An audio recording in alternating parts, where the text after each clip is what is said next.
Baik, salam saudaraku. Puji nama Tuhan. Syukur kepada Allah kita. Ini minggu terakhir di bulan Desember dan sekaligus ibadah terakhir di hari Minggu di tahun 2020. Banyak kejadian yang sudah kita lewati, banyak peristiwa yang kita alami, ada susah, ada senang, ada hal-hal yang belum tercapai, tapi ada juga kejutan-kejutan diberikan oleh Tuhan. Kalau kita ada pada pagi hari ini, kita masih bisa beribadah saat ini, itu bukti tentang kesetiaan Allah bagi kita. Amin saudaraku. Kita akan mengawali ibadah kita di penghujung tahun ini, di hari Minggu ini. Kita awali dengan berdoa. Mari kita berdoa. Terima kasih Tuhan. Banyaklah perkara yang telah terjadi. Bahkan mungkin diantaranya ada duka, ada kesukaran, ada kekurangan. Tetapi sungguh tali kasih Tuhan terjalin kepada kami. Engkau adalah Bapa yang memelihara hidup kami. Kami menyadari kalau kami ada pada hari ini, itu adalah kasih Tuhan, tanda kasih Tuhan, bukti kesetiaan Allah. Terima kasih Tuhan, kami akan memasuki ibadah kami. Kami rindu berjumpa dengan Engkau. Kami rindu berjumpa dan mendengarkan sabda Tuhan. Kami pun rindu menaikkan pujian dan penyembahan dari hati kami yang terdalam. Kami rindu bersekutu dengan Engkau. Sebab bersama dengan Tuhan itu lebih daripada yang lain. Satu hari di rumah Tuhan lebih nikmat daripada 1000 hari di tempat yang indah, di tempat yang lain. Hanya Tuhanlah satu-satunya yang memuaskan jiwa kami, memuaskan hasrat kami. Kami hidup untuk Tuhan dan kami hidup untuk memuliakan Dia. Kami memulai ibadah ini dengan ucapan syukur. Kami buka di dalam nama Bapa, Putra dan Roh Kudus. Dalam nama Tuhan Yesus kami berdoa. Haleluya. Amin. Mari kita beribadah. Haleluya. Terima kasih Tuhan. Mengingat sepanjang tahun ini Engkau baik dalam hidup kami. Sekalipun pandemi corona terjadi, namun kami percaya sebagai orang-orang yang percaya kepada Tuhan, kami adalah umat pemenang. Banyak Kau perbuat dalam hidup kami Tuhan. Terima kasih Tuhan. Haleluya. Banyak yang Kau perbuat di dalam hidupku. Rancangan indahmu terjadi di hidupku. Bapa yang mengerti segala yang ku perlu, yang ku perlu. Kasih-Mu sempurna, sempurna, nyata dalam hidupku. Mari naikkan syukur. Ku bersyukur Bapa, ku bersyukur, ku bersyukur Tuhan, buat kasih setiamu di dalam hidupku. Ku bersyukur, kami bersyukur Tuhan. Ku bersyukur Bapa, ku bersyukur Tuhan, buat kasih setiamu di dalam hidupku. Katakan ku bersyukur, ku bersyukur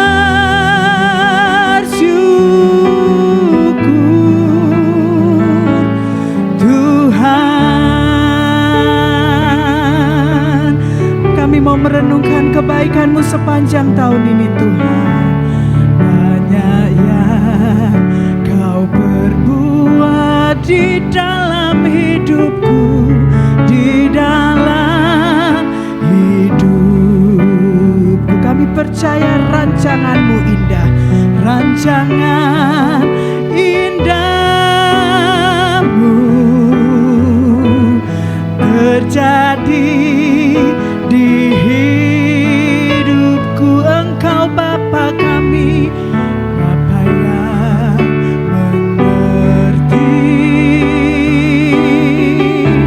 segala yang ku perlu. Kasih-Mu sempurna,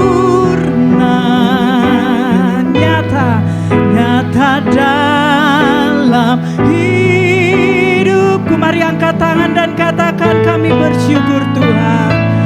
Syukur Bapa, kami bersyukur. Ku bersyukur Tuhan buat kasih setia-Mu di dalam hidupku. Ku bersyukur, ku bersyukur, ku bersyukur Bapa, ku bersyukur. Engkau Bapa kami yang mengasihi kami, buat kasih setia-Mu di dalam hidupku. Ku bersyukur, naikkan syukur, naikkan syukur-Mu. Terima kasih Tuhan. Ku bersyukur Bapa buat kasih setia-Mu di dalam hidupku. Ku bersyukur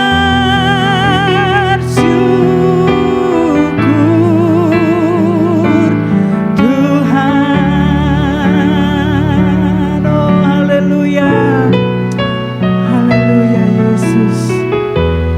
Banyak yang Kau perbuat di sepanjang hidup kami, di dalam hidupku. Kami percaya indahmu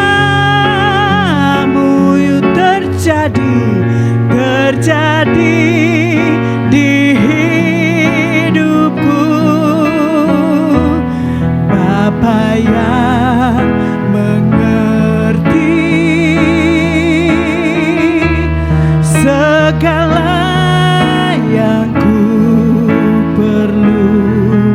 Kasih-Mu sempurna, oh nyata dalam hidup kami, nyata dalam hidupku. Ku bersyukur Bapa, ku bersyukur Tuhan buat kasih setia-Mu di dalam hidupku. Bersyukur, bersyukur, kami bersyukur Tuhan. Ini kami anak-anak-Mu Tuhan, umat tebusan-Mu. Engkau mengasihi kami. Kami naikkan segala syukur kami kepada Tuhan, sebab sepanjang tahun ini kami percaya Engkau telah rancangkan yang terbaik dalam hidup kami. Terima kasih Tuhan. Ku bersyukur, ku bersyukur, ku bersyukur Bapa, ku bersyukur Tuhan. Ku bersyukur Tuhan buat kasih setia-Mu di dalam hidupku. Ku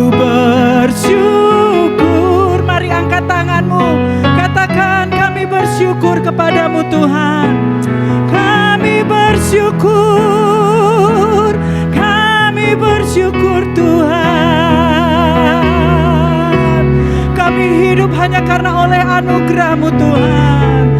Buat kasih setiamu di dalam hidupku, ku bersyukur, bersyukur, bersyukur. Oh haleluya, kami mau mengakhiri tahun ini Tuhan dengan hati bersyukur kepadamu. Sebab kami percaya di tengah badai topan kami lalui, Engkau ada bersama kami. Terima kasih Tuhan, hidupku bersyukur, ku bersyukur, ku bersyukur, ku bersyukur,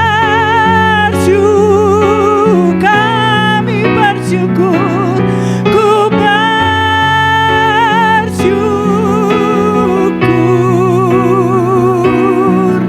Oh haleluya Tuhan,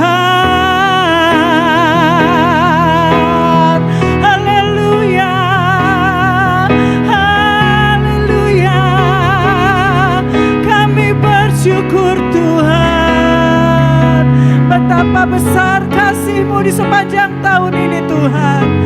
Betapa besar kasih-Mu di sepanjang tahun ini. Engkau mengasihi kami, Engkau menemani kami, penyertaan-Mu sempurna.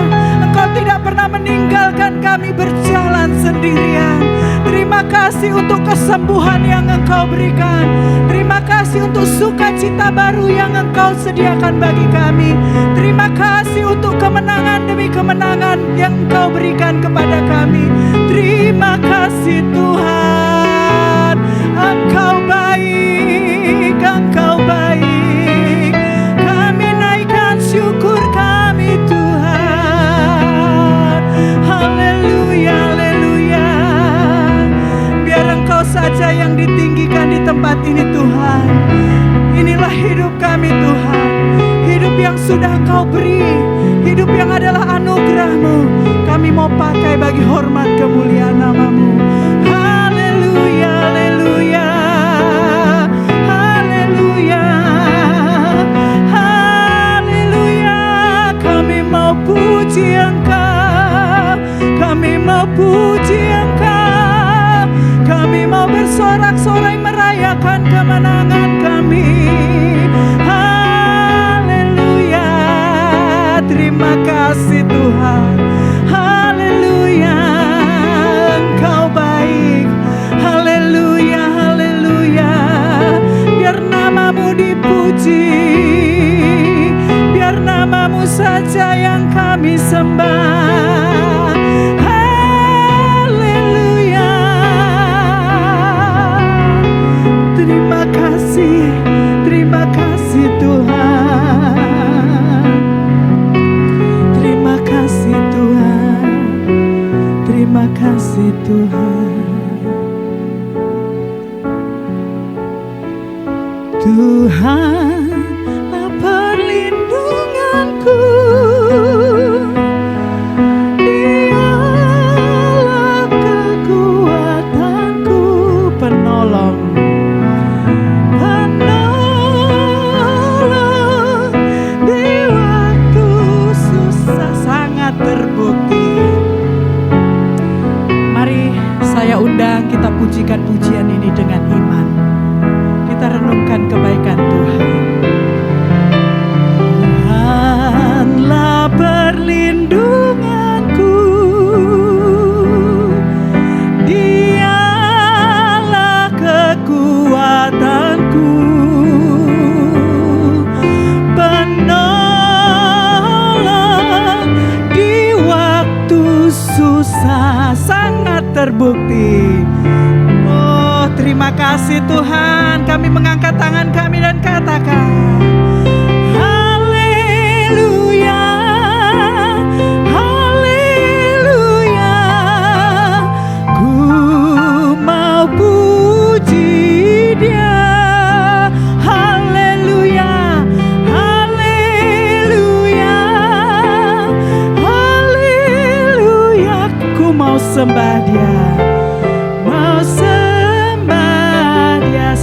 Silakan kita duduk kembali. Haleluya. Sancti sewomen tepinan suo. Sancti sewomen tepinan suo. Sewomen tililia. Sewomen cai huan anjo. Sue suti bangju. Sancti sewomen tepinan suo. Sewomen tililia. Sewomen jawan ancong. Sue seti bangju. Haleluya. Haleluya, haleluya, woya kesonta. Haleluya, haleluya, haleluya, woya can meta. Haleluya, ku mau puji Dia. Haleluya, haleluya, ku mau puji Dia. Haleluya, haleluya, haleluya, ku mau sembah Dia. Mari kita berdoa. Firman Tuhan berkata, janganlah takut, sebab aku menyertai engkau. Janganlah engkau bimbang, sebab aku ini Allahmu. Aku akan meneguhkan, bahkan akan menolong engkau. Aku akan memegang engkau dengan tangan kananku yang membawa kemenangan. Terima kasih Tuhan, sungguh engkau Allah yang kuat, berdaulat, menolong kami, memegang tangan kami, membimbing kami berjalan, sehingga walaupun beberapa kesempatan melewati lembah kekelaman, namun kami tidak tenggelam. Engkau membawa kami kepada kemenangan. Engkau menyediakan yang kami perlukan. Engkaulah sungguh-sungguh menjadi pokok kegirangan bagi kami. Terima kasih Tuhan. Jikalau pada pagi hari ini kami akan dengarkan sabda-Mu, berbicaralah kepada kami. Biarlah suara yang kami dengar di dalamnya, kami sungguh-sungguh mendengarkan suara Tuhan. Dan suara Tuhan itu penuh semarak, suara Tuhan itu penuh kemuliaan, suara Tuhan itu mengerjakan segala yang dikehendaki Tuhan dan tidak akan pernah kembali dengan sia-sia. Kami siap mendengarkan Engkau ya Tuhan, dalam nama Yesus Kristus kami berdoa, kami bersyukur. Haleluya. Amin. Selamat pagi Bapak dan Ibu. Dan selamat pagi juga jemaat yang ada mengikuti ibadah ini secara online melalui YouTube account. Saudaraku, di penghujung tahun ini saya akan berkhotbah tentang sesuatu yang sangat penting. Kisah ini sebetulnya berfokus pada tokoh Ismail dan Ibu Hagar.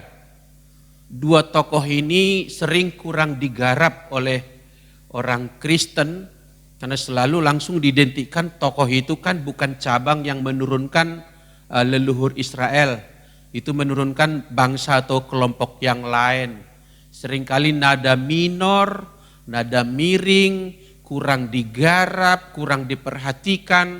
Kedua tokoh ini yang sungguh-sungguh ada di dalam Alkitab kita. Karena ada di dalam Alkitab, pasti ada sesuatu yang disampaikan Tuhan melalui kisah kehidupan mereka. Musa sengaja memilih petikan-petikan kehidupan kedua tokoh ini, sehingga melalui riwayat hidup mereka yang dituliskan itu, Tuhan bersabda kepada kita, bersabda kepada umat percaya, kepada orang Israel, kepada orang Kristen. Maka kita harus memeriksa ayat ini dengan baik-baik, kisah kehidupan mereka ini, karena ini merupakan sumber kekayaan yang luar biasa. Saya berikan judul, Tuhanlah perlindunganku, penolong di waktu susah, sangat terbukti. Kita baca firman Tuhan. Kita ambil kitab Kejadian pasal 21, kita lihat beberapa bagian kisah mereka, mulai ayat 14, itu didahului dengan ketika Ishak sudah lahir. Suatu hari Ishak bermain-main dengan Ismail yang sudah duluan lahir. Ismail adalah anak Abraham juga, tapi dari ibu secondary wife, yaitu Hagar. Sedangkan Ishak lahir dari ibu yang bernama Sarah. Ketika bermain-main, ibu Sarah tidak senang melihat Ismail. Ketidaksenangan dia terkait dengan jangan-jangan karena dia lebih tua nanti dia yang akan mendapatkan hak waris dari suamiku. Maka dia mempunyai usul kepada suaminya, Pak, usir anak itu. Saya tidak mau dia menjadi bagian dari pewaris apa yang akan diwariskan kepada anak-anak. Kesal Abraham mendengarnya, tidak senang dia. Bagaimana tidak? Itu bagaimanapun ceritanya adalah darah daging dia, anak kandungnya Abraham juga. Tetapi ketika Abraham berperkara dengan Tuhan, Tuhan bilang, dengarkan istrimu. Dengarkan istrimu, dalam hal itu dengarkan dia. Maka dengan berat hati, dengan sesak di dada mungkin, Abraham terpaksa merelakan istri keduanya itu. Ibu Hagar itu dan anak yang masih kecil itu, memang bukan bayi lagi tapi sudah menjelang remaja barangkali, diusirlah dari rumah. Kita ikuti cerita ini, ayat 14. Keesokan harinya, pagi-pagi Abraham mengambil roti serta sekirbat air dan memberikannya kepada Hagar. Ia meletakkan itu beserta anaknya di atas bahu Hagar. Kemudian disuruhnyalah perempuan itu pergi. Maka pergilah Hagar dan mengembara di padang gurun Berseba. 15. Ketika air yang dikirbat itu habis, dibuangnyalah anak itu ke bawah semak-semak, dan ia duduk agak jauh, kira-kira sepemanah jauhnya, sebab katanya, tidak tahan aku melihat anak itu mati. Sedang ia duduk di situ, menangislah ia dengan suara nyaring. 17. Allah mendengar suara anak itu. Lalu malaikat Allah berseru dari langit kepada Hagar, katanya kepadanya, apakah yang engkau susahkan Hagar? Janganlah takut, sebab Allah telah mendengar suara anak itu dari tempat ia berbaring. Bangunlah, angkatlah anak itu dan bimbinglah dia, sebab aku akan membuat dia menjadi bangsa yang besar. Lalu Allah membuka mata Hagar sehingga ia melihat sebuah sumur. Ia pergi mengisi kirbatnya dengan air, kemudian diberinya anak itu minum. Ayat 20, Allah menyertai anak itu sehingga ia bertambah besar. Ia menetap di padang gurun dan menjadi seorang pemanah, kata lain pemberani, pejuang hebat. Saudaraku, kisah tentang Ismail bergandengan dengan ibunya langsung Hagar ini menyimpan kekayaan bagi kita, kekayaan rohani, suplai dan energi rohani. Sebab dia berada dalam keterpurukan, tetapi datanglah Allah menolong dia. Saya mau sampaikan dulu slide berikut ini. Bila kita, saudaraku, membaca Alkitab dengan baik-baik. Membaca bukan hanya membaca cepat, membaca bukan hanya merupakan kewajiban, membaca bukan karena itu memang harus dibaca, tapi dengan kehausan, dengan kerinduan, dengan cinta membaca Alkitab. Cinta kepada Bible itu. Maka saya percaya di bawah bimbingan Roh Kudus yang menginspirasi Musa, menginspirasi Daud, menginspirasi Matius, menginspirasi Paulus dan Yohanes dan yang lain-lain menulis tulisan-tulisan itu. Roh Kudus yang menginspirasi mereka, Roh Kudus juga yang membukakan, mengiluminasi, menyingkapkan kebenaran bagi orang yang rindu dan membaca Alkitab dengan cinta.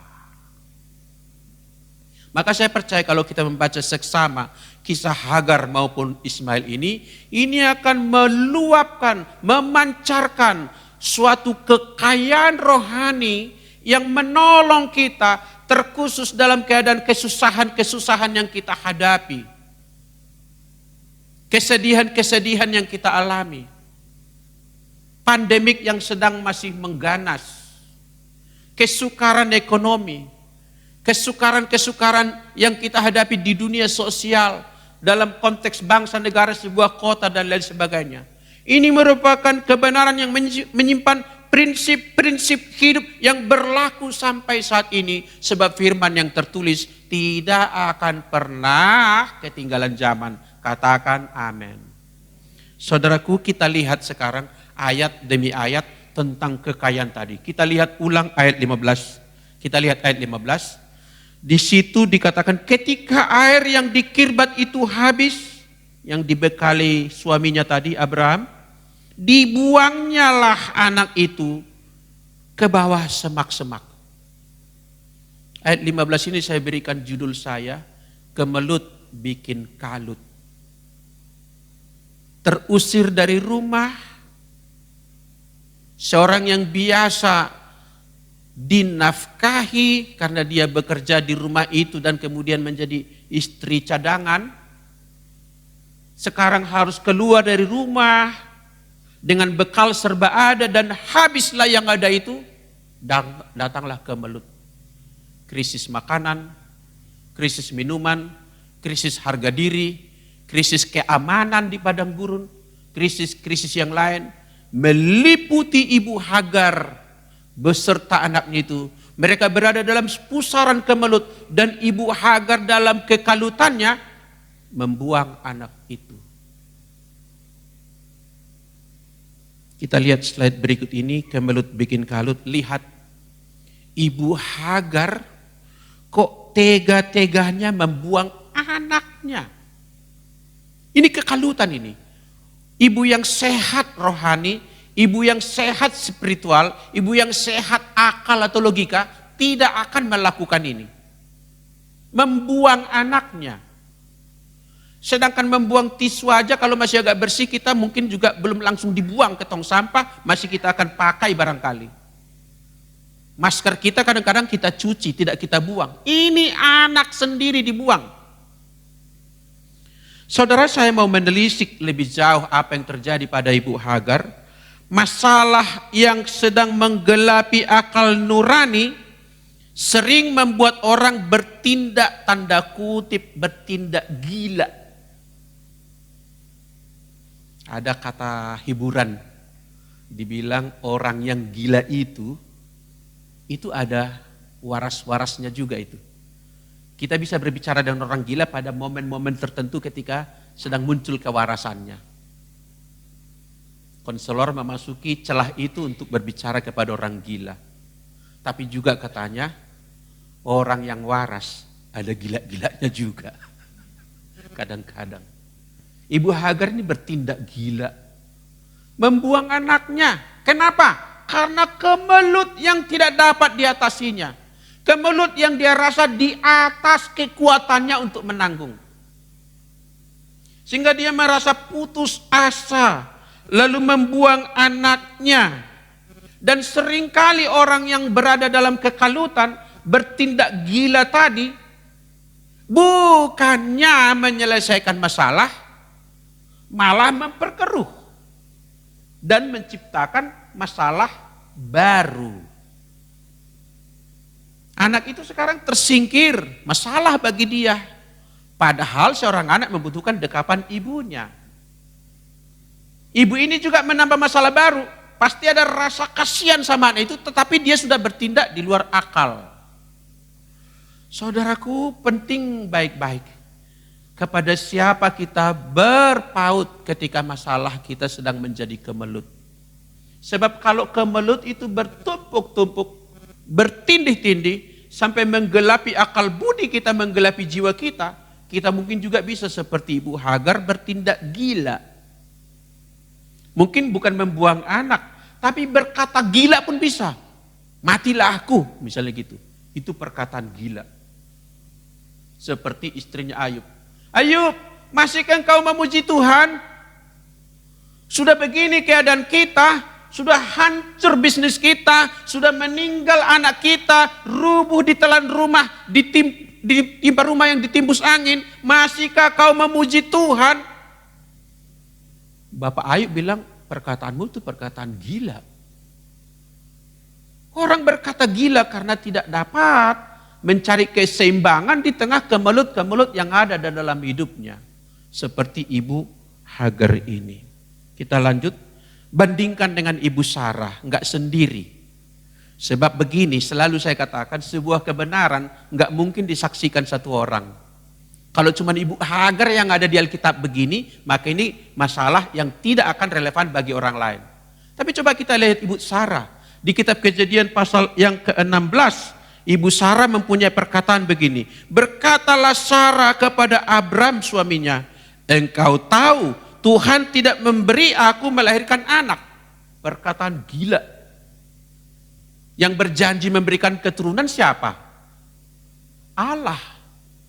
Tapi Sarah bilang, engkau tahu Tuhan tidak memperkenankan aku mempunyai anak. Perkataan yang gila. Tanda kutip ya, Ibu Sarah enggak gila. Tapi perkataan ini bernada gila. Lalu dia bilang, karena itu baiklah hampiri hambaku itu. Makin gila lagi. Lihat ya, kalau kegilaan pertama enggak dihentikan, kegilaan kedua menyusul. Hampirilah si pembantu itu tambah parah lagi. Dan menurut penelitian kita yang sama kepada Alkitab, ini nanti usul yang gila ini mendatangkan masalah yang begitu besar di dalam keluarga Abraham. Termasuk tadi sampai harus Ibu Hagar terusir dari rumah.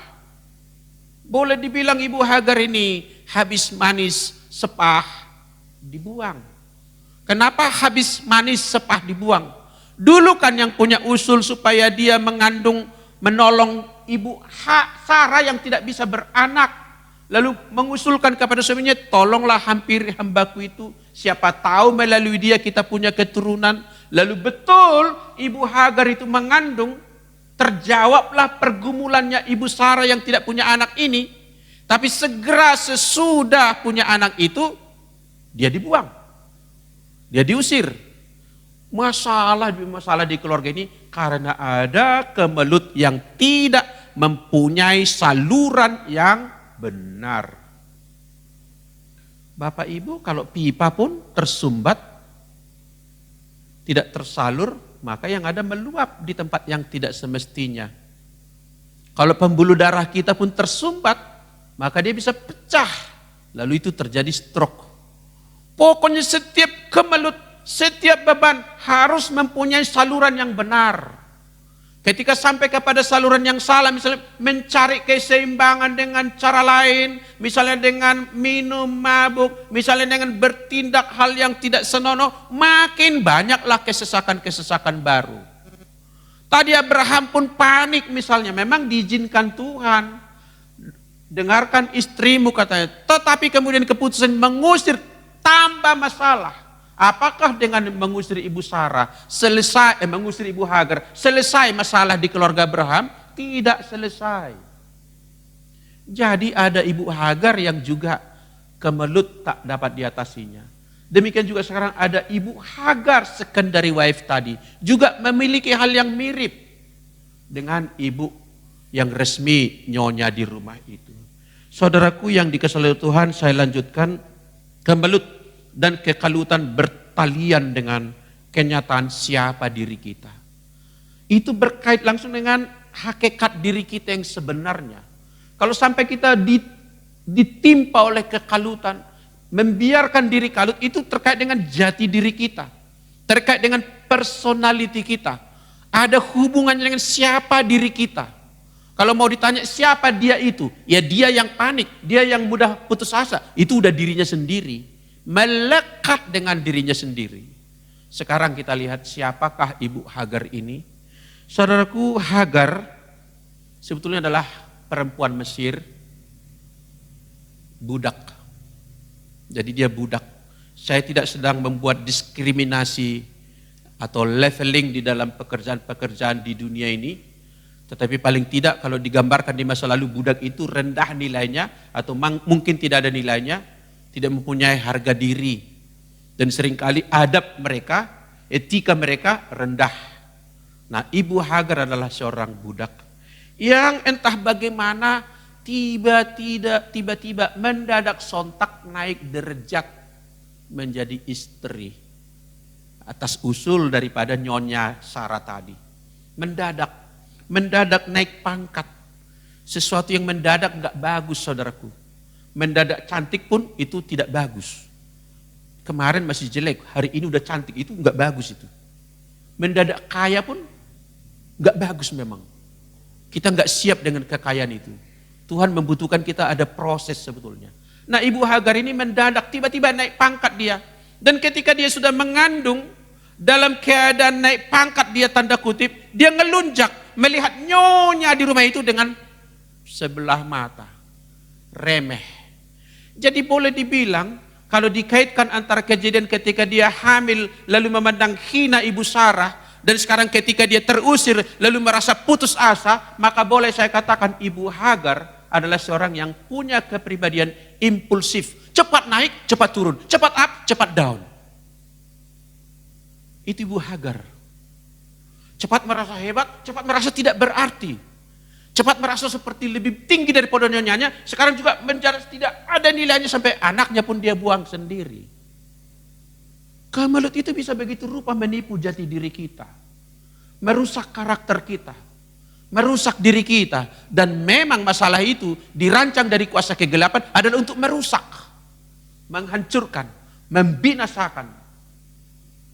Maka setiap masalah harus mempunyai saluran yang tepat, saudaraku. Hagar dulu adalah seorang yang melunjak. Sekarang dia menjadi seorang begitu depresi. Apa beda stres dengan depresi? Stres itu pun gak enak. Tapi paling tidak stres itu ada masih mampu berpikir orang stres. Tapi orang depresi itu tidak bisa berpikir dengan jernih lagi. Bahkan orang stres masih merindukan suatu jalan keluar. Tetapi orang depresi bahkan menginginkan jalan keluar pun tidak ada lagi. Depresi, udahlah dibuang anaknya itu, udahlah aku tak tahan melihat dia mati. Dan biar dia mati di sana dan aku mati di sini, kira-kira begitu. Saudaraku, mau kita lebih lanjut kenal siapa Hagar ini, supaya jangan kita seperti Ibu Hagar dalam hal ini. Hal yang terpuji dari dia nanti tentu ada. Dia adalah orang Mesir. Apa itu Mesir, Bapak Ibu? Saudara yang sudah pernah wisata ke daerah Mesir, tahu bahwa pusat wisata Mesir apa? Piramida. Kebanggaan Mesir apa? Piramida. Puncak peradaban Mesir apa? Piramida. Kalau katakanlah puncak dari kebanggaan orang Batak misalnya Danau Toba gitu. Ini piramida. Apa itu di dalam piramida? Bangkai. Bangkai-bangkai orang terhormat yang dimumi. Artinya kematian adalah simbol tertinggi daripada budaya Mesir. Itulah sebabnya masih menyusup di dalam diri Ibu Hagar semangat kematian. Roh Thanatos. Di mitologi Yunani Thanatos adalah dewi kematian yang merusak, destroy segala sesuatu. Dan itu masih ada di dalam diri Hagar. Saudaraku, ini harus keluar dari diri kita. Semangat ingin putus asa, semangat ingin mati, semangat berkata, udah yang terjadi, terjadilah. Pepatah orang Spanyol, que sera sera, udah pasrah, whatever happen, happen lah gitu. Jangan. Ibu Hagar ini adalah contoh yang buruk dalam hal itu. Tidak mampu mengatasi kemelutnya. Kenapa? Karena itu latar belakangnya masih terkait. Itulah sebabnya kita perlu selesai dengan masa lalu kita. Latar belakang kita yang buruk. Aliran-aliran yang buruk dari leluhur kita itu harus diputus. Sebab itu bisa menurun kepada kita. Itu sebabnya seringkali polanya sama. Leluhurnya bagaimana sifatnya? Oh, dia yang putus asa. Anaknya putus asa. Anaknya putus asa. Anaknya putus asa. Turun temurun. Ini harus cut off. Saudaraku, di akhir tahun ini perlu kita renungkan. Bagaimana kita berhadapan dengan masalah selama ini. Apakah kita seorang yang mudah putus asa? Apakah kita seorang yang mudah menyerah? Apakah seorang yang melepaskan tanggung jawab? Anak adalah tanggung jawab kita. Bagaimana seorang ibu membuang anaknya? Sedangkan anjing piaraan kita pun kita tidak buang. Dan kalau dia hilang kita mungkin menangis. Saudaraku, yang kedua kita lihat ayat 16 dari Kejadian pasal 21 ini. Ayat 16, saya bacakan bagi kita ayat 16 ini. Dan ia duduk agak jauh, kira-kira sepemanah jauhnya. Jadi kira-kira kalau kita memanah berapa jauh itu? Bisa mungkin 10 meter ya. Kira-kira 10 meter. Sebab katanya, tidak tahan aku melihat anak itu mati. Sedang ia duduk di situ, menangislah ia dengan suara nyaring. Saudaraku, menangis dengan suara nyaring ya. Kita lihat tadi ini bagian ini, orang yang depresi bertindak lepas kendali. Kata menangis dengan suara nyaring sebetulnya itu bukan nangis yang melengking tinggi. Dalam bahasa asli maksudnya sebetulnya menangis tidak terkendali. Tidak terkendali. Ibarat tidak terkendali itu tidak mempunyai apa? Tidak mempunyai spirit nyanyi. Spirit nangis. Nangisnya ini kita harus mempunyai harapan loh saudaraku. Saya berkata begini, nangis itu ada baiknya juga. Jangan bangga, saya sejak lahir belum pernah menangis. Jangan bangga. Menangis itu bagian alami daripada netralisir jiwa kita. Menangis juga bisa merupakan detoksifikasi kepenatan dan beban berat. Penting menangis, tapi menangis tak terkendali. Menangis putus asa itu tidak boleh. Menangis putus asa itu tidak mempunyai harapan, tidak mempunyai sasaran, tidak mempunyai kerinduan, tidak mempunyai harapan sesuatu yang baik. Hanya menangis saja putus asa. Saudaraku, kalau dalam bahasa Inggris, dalam New International Translation, New English Translation disebut, I refuse to watch the child die. Jadi ibu Hagar berkata, aku tidak mau melihat anak itu mati. Kalau bahasa Indonesia, aku tidak tahan kalau dia nanti mati di depan mataku. Sebetulnya yang dikatakan, aku tidak mau melihat. Artinya gimana ya, tidak mau melihat itu sudah melepas tanggung jawab. Sudah merupakan tindakan masa bodoh. Supaya sudah ikrar untuk terjadilah kue sera-sera apa yang terjadi. Aku tak peduli lagi kira-kira gitu. Pasrah saja gitu. Ibu Hagar ini pasrah dan menyerah. Tak melihat ada jalan keluar. Itulah kebodohan kedua. Kebodohan pertama adalah itu tadi bertindak gila. Perkataan-perkataan gila atau hal-hal yang tidak baik. Yang kedua adalah pasrah tanpa ada harapan. Menyerah. Ada judul buku berkata, orang menang bukan berarti tidak pernah kalah.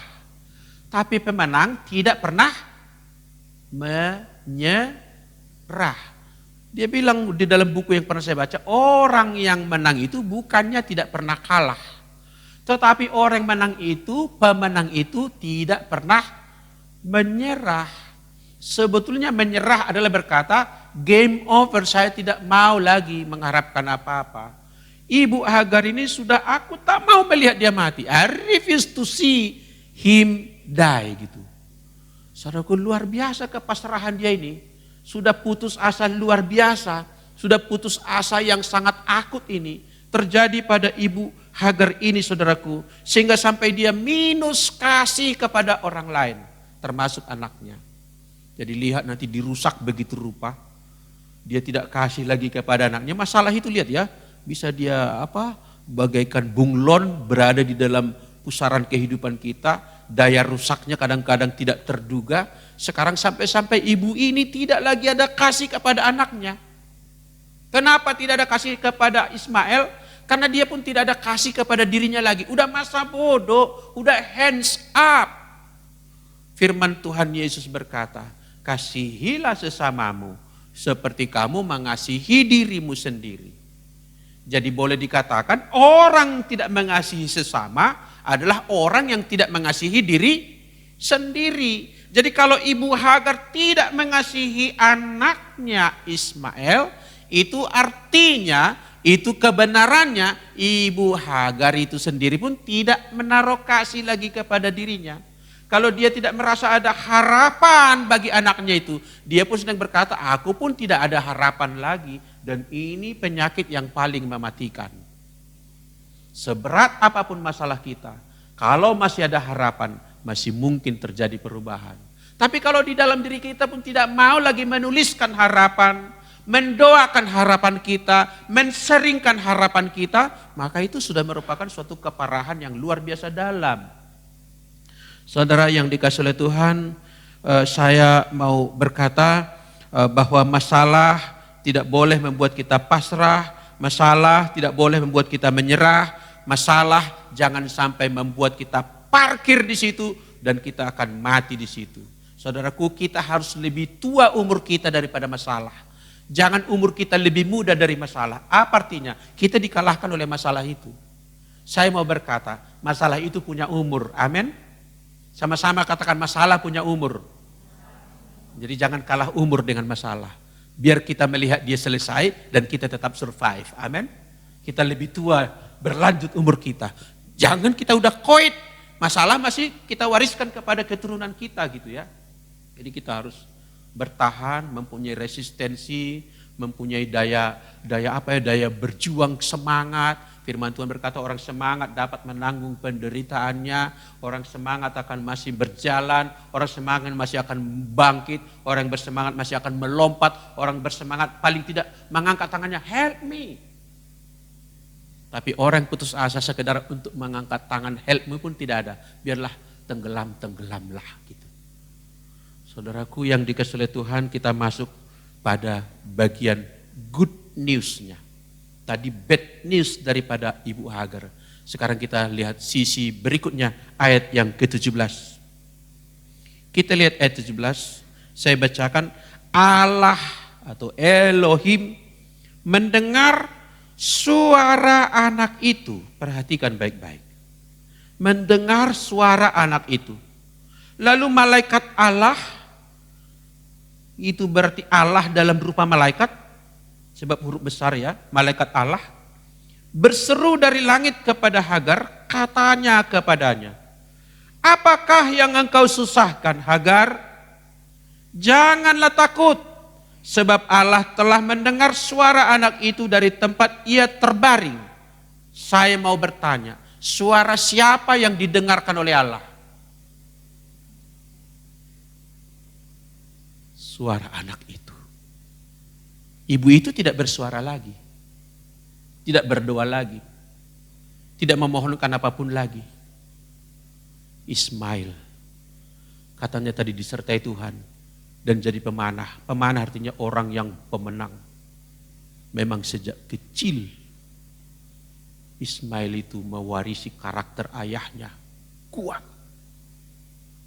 Mamanya udah menyerah, dia masih berjuang. Mungkin menggelepar dan menangis. Crying for God.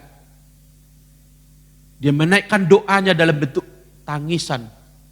Sebab memang lagu itu benar. Dia mengerti bahasa tetesan air mata. Waktu badai mengamuk dan gelombang menerjang. Tuhan Yesus setia. Saya mau berkata, sering saya dengar orang berkata, anak kecil bisa apa? Anak kecil bisa apa? Ini sering kali begitu. Tapi Alkitab berkata anak kecil bisa luar biasa. Sampai Yesus berkata, lihat anak kecil, jadilah seperti anak kecil. Enggak dilihat, dikatakan, lihatlah bapak tua itu, jadilah seperti bapak tua itu. Enggak. Seringkali anak kecil dipinggirkan dalam konteks percakapan tentang iman. Tapi hari ini kita belajar Ismail yang masih kecil, suaranya didengarkan oleh Tuhan Allah. Dan suara Ismail adalah alasan, reason, malaikat Allah datang ke padang gurun itu.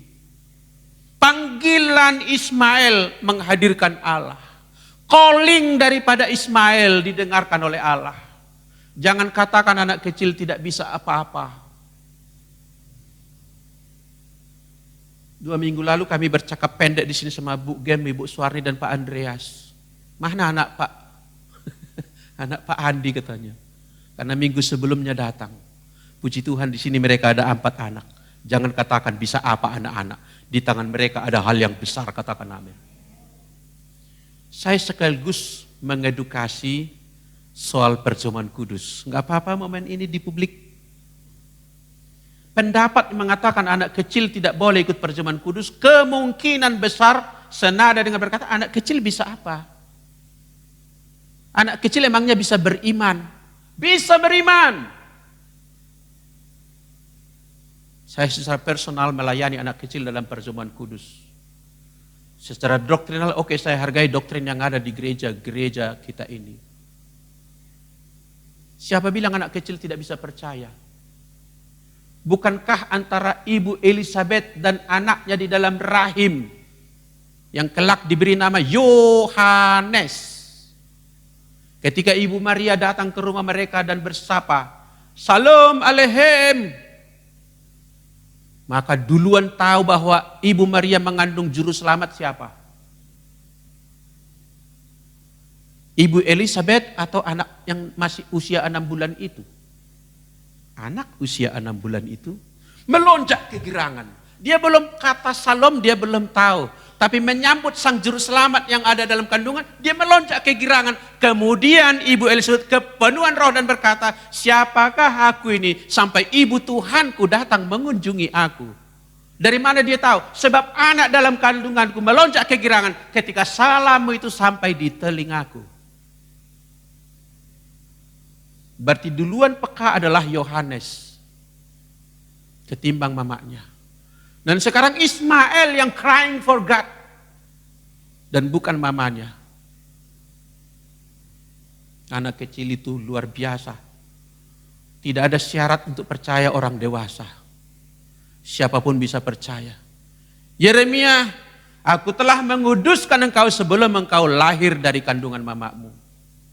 Artinya Yeremia telah mengalami lawatan dari Allah di dalam rahim yang dia respon, I believe, dengan caranya sendiri.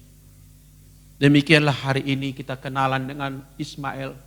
Saya tidak tahu nangisan dia apa, rekamannya nggak ada, tulisannya pun tidak disebut. Yang penting Allah mendengarkan suara dari anak itu. Ini ada harapan bagi anak-anak yang mempunyai orang tua yang sedang berputus asa. Anak, janganlah engkau pasrah, berdoalah. Engkau menopang orang tuamu, menopang papa dan mamamu. Jangan katakan aku anak kecil di rumah ini. No, setiap orang, setiap individu di dalam rumah ini adalah bertanggung jawab untuk masalah di keluarga itu. Kamu bisa melakukan sesuatu, minimal kamu dapat melapor kepada Tuhan. Katakan amin. Saudara yang dikasihi Tuhan, Ismail adalah anak yang kuat, ia tak menyerah dengan masa sukar, ia berdoa kepada Tuhan dan Tuhan mendengarkan doa dia. Lihat, Ismail bisa berkomunikasi dengan Allah dengan caranya. Mungkin dengan angkat tangankah enggak tahu kita, menggeleparkah enggak tahu kita, menangiskah entah seperti apa nangisnya. Pokoknya dia komunikasi dengan Allah. Ini sedang berkata, perhatikan Bapak Ibu, bahwa dia adalah seorang yang punya hasrat kuat untuk hidup, berbeda dengan Thanatos. Dia adalah seorang penyanjung dewa kehidupan, kira-kira gitu. Semangat hidup, bukan semangat mati. Kita harus mengobarkan semangat hidup, bukan semangat mati. Pantangkan berkata, lebih baik aku mati. Jangan katakan lebih baik aku mati. Lebih baik aku hidup. Jangan kalah dengan Khairil Anwar, pemuda Medan ini di ratusan tahun yang lalu berkata, aku mau hidup 1000 tahun lagi. Betul, mungkin kita secara kalender tidak 1000 tahun. Tapi semangat hidup itu harus bergelora dalam hidup kita. Beban berat kita tidak menjadi alasan, Tuhan angkatlah nyawaku. Tuhan biarlah aku mati. Jangan. Semangat hidup dicontohkan oleh anak kecil. Lihat anak kecil, jadilah seperti mereka. Lihatlah Ismail, contohlah dalam hal ini. Katakan amin saudaraku. Ismail adalah tokoh Alkitab. Jangan selalu berpikir buruk mengenai Ismail. Jangan selalu berpikir. Saya sering mendengar percakapan Ismail itu termarginalkan dalam konteks iman Kristen. No, dia adalah tokoh Alkitab. Dia tokoh Alkitab. Betul memang mempunyai karakternya seperti keledai liar. Tapi lihat sisi kuatnya. Dia adalah seorang yang crying for God. Hope. Mempunyai pengharapan. Orang hebat itu sudah kelihatan waktu kecil. Seperti Yakub yang mirip dengan pamannya Ismail. Yakub itu sejak dari kandungan, dia bertolak-tolakan dengan saudaranya Esau. Karena ketika lahir pun dia pegang tumitnya. Dan sesudah besar dia berkata, aku mau hak kesulungan. Setiap orang di antara kita harus mengharapkan yang terbaik dari Tuhan. Jangan menyerah dengan keadaan ini. Katakan amin saudaraku. Di luar sana ada kabar-kabar buruk. Di Inggris, di Eropa katanya ada varian baru virus corona yang lebih ganas. Tapi kabar baik di sini, Allah mendengarkan doa kita. Katakan amin. Haleluya. Kita lihat Ismail ini lebih lanjut. Saudaraku, ibunya sendiri sudah pasrah meninggalkan dia. Tetapi dia sendiri masih menaruh harap. Segenggam harapan di hadapan Allah. Dan itu cukup bagi Allah untuk datang bersegera mengunjungi dia dan ibunya di padang gurun itu. Ayat 17 ini kita juga sekaligus harus belajar dari pengalaman tentang ibu Hagar ini. Seorang yang tidak pernah mau belajar dari pengalaman.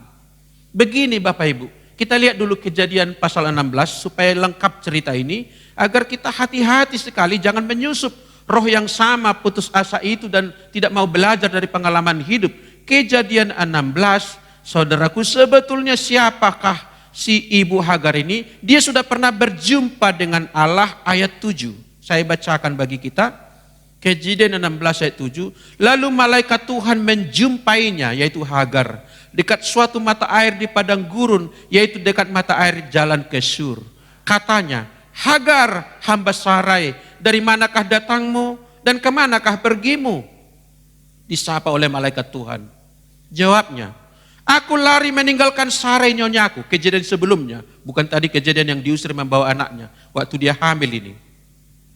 Aku lari meninggalkan Sarai nyonyaku. Kata malaikat Tuhan kepadanya, kembalilah kepada nyonyamu, biarlah engkau ditindas di bawah kekuasaannya. Lagi kata malaikat Tuhan itu kepadanya, aku akan membuat sangat banyak keturunanmu sehingga tidak dapat dihitung karena banyaknya. Ini sudah ada janji yang dia terima, sekarang dia lupakan. Ketika ada masalah, kehabisan air dalam kirbat, dia buang anak itu.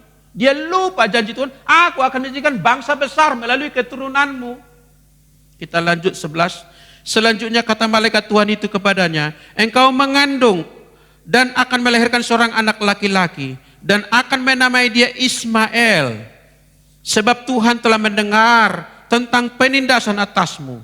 Ayat 11 ini sekaligus arti nama Ismail, artinya Tuhan mendengarkan. God listening. Itu arti Ismail. 12. Seorang laki-laki yang lakunya seperti keledai liar, itu sisi negatifnya. Demikianlah nanti anak itu, tangannya akan melawan tiap-tiap orang dan tangan tiap-tiap orang akan melawan dia, dan di tempat kediamannya itu ia akan menentang semua saudaranya. Perhatikan. Kemudian Hagar menamakan Tuhan yang telah berfirman kepadanya itu dengan sebutan Allah El Roy. Udah pernah muncul dari mulutnya, Allah El Roy. Sebab apa katanya? Sebab katanya, bukankah di sini kulihat dia yang telah melihat aku? Bukankah di sini telah kulihat dia yang telah melihat aku?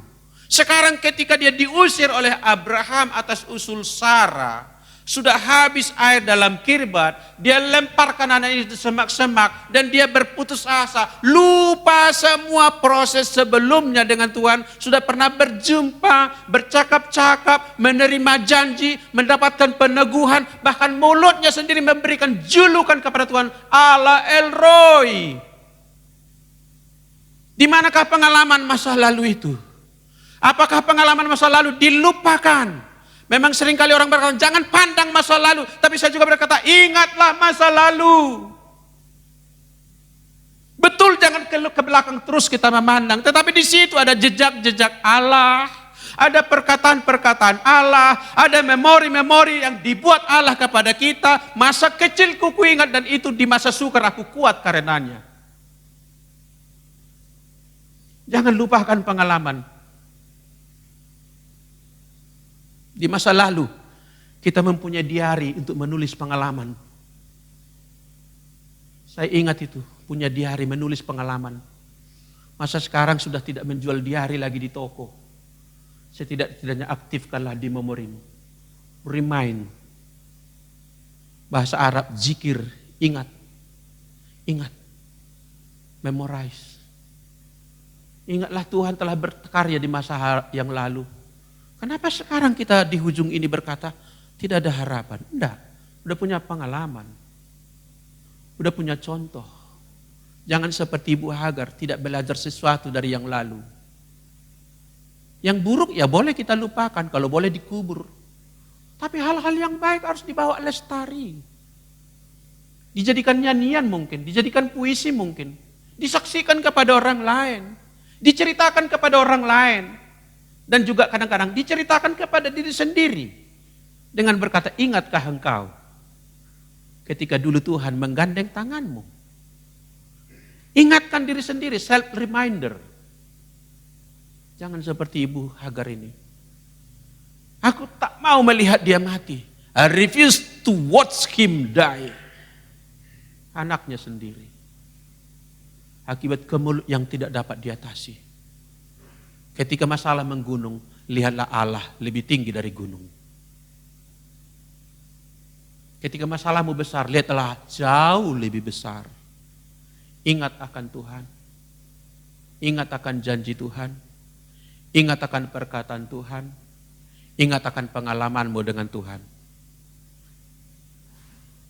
Sedikit lagi saya tambahkan. Kabar baik bagi kita pada saat ini, jangan takut. Sebab Allah mendengarkan. Slide berikut Mario. Jangan takut sebab Allah mendengarkan. Ismail artinya Allah mendengarkan. Nama anak itu harus kita ingat juga artinya Tuhan mendengarkanku. Tuhan bukan hanya mendengarkan, bukan hanya berkata-kata berfirman, tapi Tuhan juga sudah Tuhan mendengarkan. Kalau boleh kita bilang Tuhan bukan hanya punya mulut, tetapi punya telinga. Dia bukan hanya berikan perintah, memberikan ketetapan, tapi juga menyondongkan telinganya kepada doa kita. Kepada keluhan kita. Bukankah pada Natal Avia yang lalu kita dengarkan, di dalam doa pembukaan, kita dengarkan di dalam nyanyian, kita dengarkan lagi dalam semacam kata sambutan dari Ibu Suwarni. Dia itulah penasehat ajaib. Great Counselor. Konselor yang paling hebat adalah Tuhan Yesus yang lahir di Bethlehem itu. Mengapa kita merasa tidak ada jalan keluar? Kenapa tidak bercakap dengan dia? Kenapa tidak membuka perbincangan dengan dia? Bukankah dia adalah Tuhan yang mendengarkan? Berikutnya, bukan saja Tuhan mendengarkan. Ayat berikutnya kita lihat slide berikut, ayat 18. Dikatakan bangunlah, angkatlah anak itu dan bimbinglah dia, sebab aku akan membuat dia menjadi bangsa yang besar. Artinya dia bukan saja Allah yang bersabda, bukan saja Allah yang punya telinga, tapi juga Allah yang membimbing, memberikan petunjuk hidup. Bangkitlah, bawalah anak itu, diberikan petunjuk hidup. Ayat yang ke-19, kalau kita lihat ayat 19 itu, dia juga Allah yang menghadirkan sumur. Ketika Ibu Hagar menoleh, dia melihat ada sumur dengan kelimpahan air. Allah menyediakan, Allah berkata, Allah mendengarkan, Allah membimbing, Allah menyediakan. Kalau saya pinjam istilahnya orang Islam, nikmat apa lagi yang engkau dustakan? Kurangkah Allah itu lagi? Kalau Allah kurang bagimu, tak ada yang dapat memenuhkan hidupmu lagi. Kalau Allah belum cukup bagimu, tidak ada yang bisa mencukupkanmu lagi. Allah berfirman, Allah mendengarkan, Allah memberi petunjuk, Allah menyediakan. Terakhir ayat yang ke-20, Allah menyertai anak itu. Nikmat apa lagi yang disediakan bagimu? Allah menyertaimu. Berjalan denganmu. Walk with you. Satu judul khotbah, Walking with God. Berjalan dengan Tuhan. Orang yang berjalan dengan Tuhan tidak akan melihat badai sebagai garis akhir. Dia akan melihat mujizat di tengah badai. Katakan amin, saudaraku. Saya mau tiba pada bagian akhir, slide terakhir ini. Apa yang paling engkau perlukan ketika masalah ada? Apa yang engkau perlukan di dalam hidup ini? Yang paling engkau perlukan, most wanted. Kita jawab sama-sama. Tuhan Yesus. Yang menolong Ibu Hagar, yang mendengarkan jeritan anaknya Ismail. Dan Tuhan Yesus telah lahir di Bethlehem. Dan Dia adalah Allah yang Maha Kuasa. Dialah penolong kita. Dalam kesesakanku, pertolongannya sungguh terbukti. Lagu yang kita nyanyikan tadi, Tuhanlah perlindunganku, Dialah kekuatanku. Sama-sama. Penolong di waktu susah, sangat terbukti. Kita bangkit berdiri, kita nyanyikan sama-sama. Kita nyanyikan versi Indonesia, kemudian versi Hokkien, kemudian kita tutup dengan doa.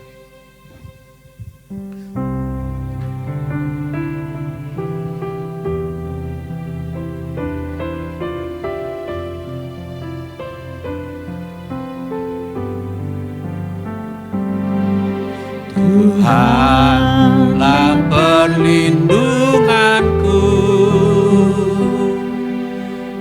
Dialah kekuatanku, penolong di waktu susah, sangat terbukti. Haleluya, haleluya. Haleluya, haleluya, ku mau puji Dia, haleluya, haleluya, haleluya, ku mau sembah Dia. Versi Hokkien kita nyanyikan.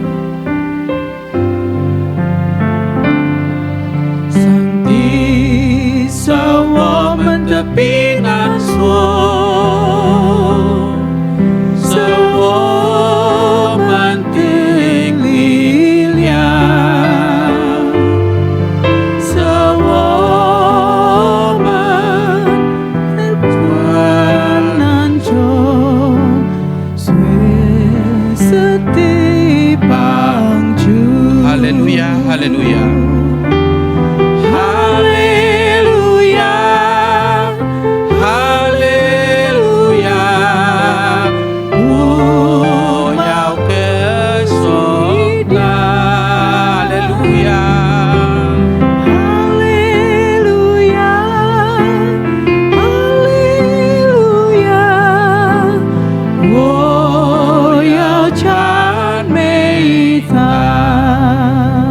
Berdiri, kita ambil saat teduh sejenak.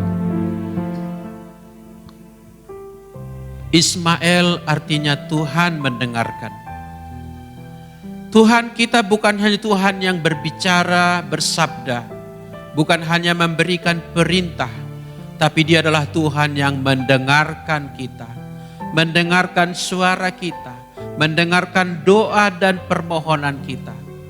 Dia pun adalah Tuhan yang memberikan bimbingan bagi kita, menuntun kita, sebab Dia adalah penasehat yang ajaib. Lebih dari itu lagi, Dia menyediakan yang kita perlukan. Apa yang kau susahkan Hagar, bagi engkau susah, bagi Tuhan Allah tidak susah. Segala sesuatu mungkin bagi Allah, maka Dia menghadirkan sumur di tengah padang gurun, menyelesaikan persoalan yang disusahkan oleh Ibu Hagar, sampai bertindak tanda kutip gila, membuang anaknya dan menolak untuk melihat anaknya itu berada dalam keadaan sekarat. Tuhan kita adalah Tuhan yang menyediakan. Dan Tuhan kita adalah Tuhan yang menyertai.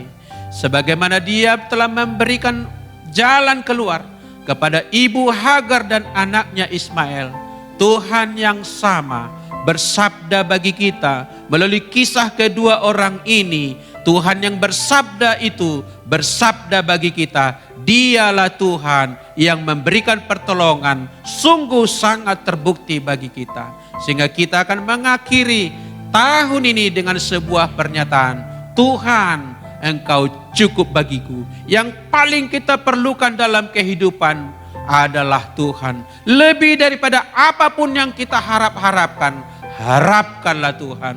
Sebab Dialah yang memuaskan hidup kita, Dialah yang memuaskan kebutuhan-kebutuhan kita, Dialah yang mengerti kita, Dialah yang menyediakan hal yang terbaik bagi kita. Bagi Tuhanlah segala pujian, segala hormat, segala kemuliaan. Di dalam Yesus Kristus Tuhan kami berdoa dan kami bersyukur. Haleluya. Sama-sama kita katakan amin. Silakan duduk saudaraku. Haleluya, puji nama Tuhan untuk firman-Nya pada pagi hari ini. Saya percaya kita semua diberkati, amin. Bila firman Tuhan pada pagi hari ini boleh menjadi kekuatan kita melangkah di waktu-waktu yang akan datang. Bersama dengan Tuhan kita cakap menanggung segala perkara. Yang percaya katakan amin. Puji nama Tuhan.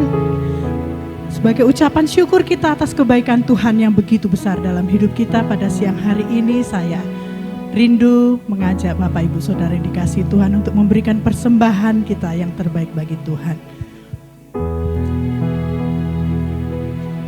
Sebelum kita memberikan persembahan kita, saya rindu kita berdoa. Terima kasih Tuhan, kami bersyukur untuk firman-Mu. Biarlah firman-Mu boleh kami simpan di dalam hati kami, untuk terus kami mengingat betapa baiknya Engkau Tuhan. Biarlah kami terus mengingat kebaikan Tuhan di masa yang lalu, agar supaya ke depan kami terus berpegang kepada Engkau. Sebentar kami akan memberikan persembahan kami Tuhan, sebagai ucapan syukur kami atas kasih-Mu yang begitu besar dalam kehidupan kami. Biarlah setiap kami Tuhan memberikan persembahan yang terbaik bagi Tuhan, memberikannya dengan penuh sukacita, memberikan dengan kerelaan hati. Kami mau memberi di dalam nama Tuhan Yesus Kristus. Haleluya, amin. Haleluya, puji nama Tuhan, kita sudah dipuaskan oleh firman Tuhan. Tuhanlah pelindungan kita senantiasa, sungguh sangat terbukti. Amen. Haleluya.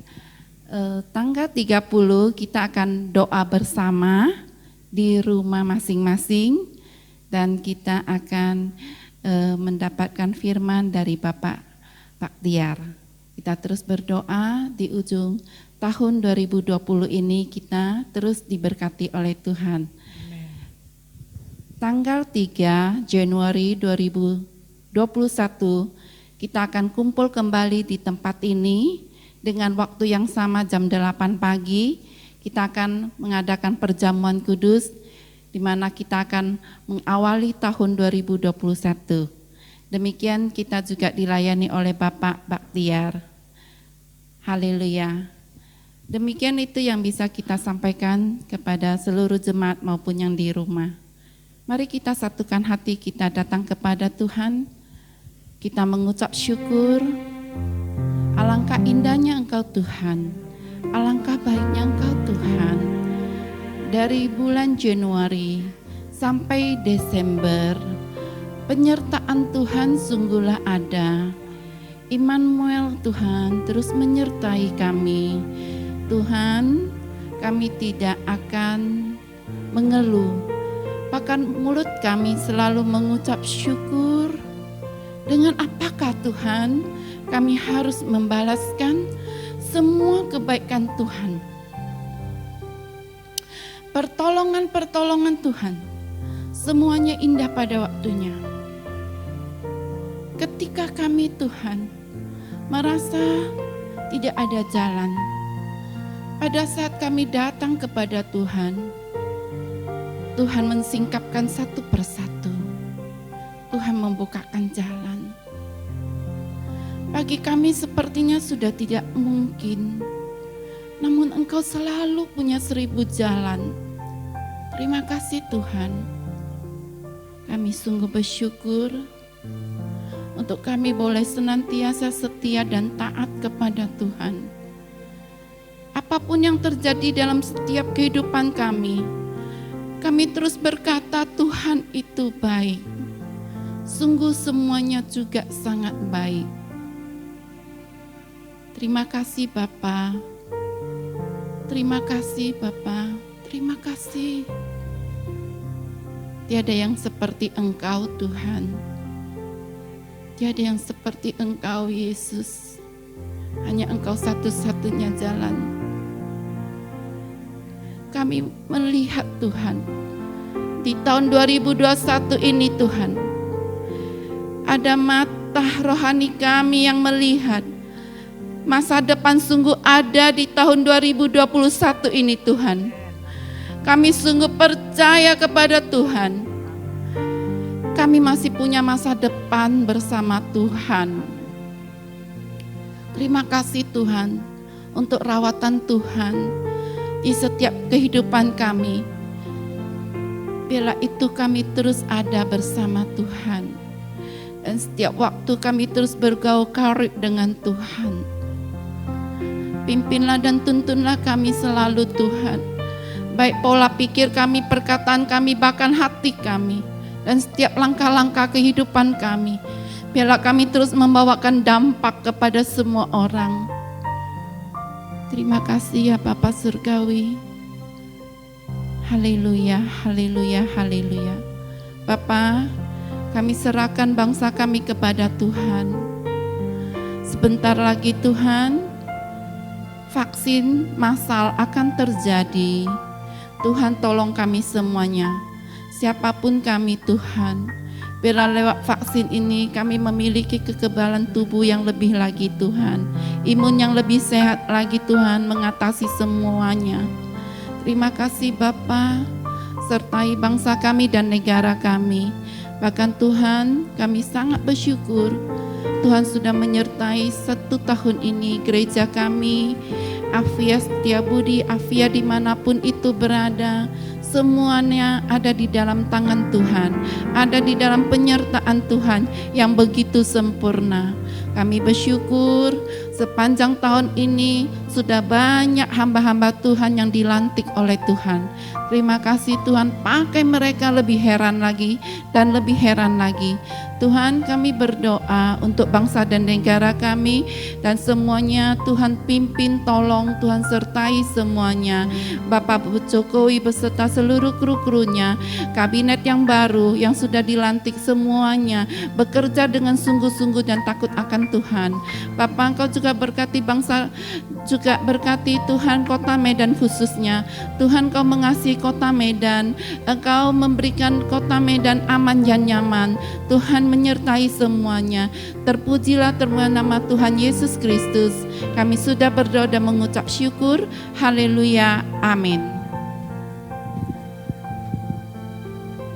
Ya, Bapak Ibu sedikit ralat, tanggal 30 kita ibadah doa tutup tahun di rumah.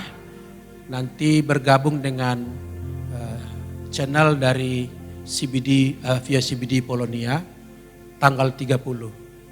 Sedangkan tanggal 31 kita ya secara sedunia saja menyambut tahun baru dengan acara-acara yang ada, dan malam itu akan saya bagikan renungan singkat.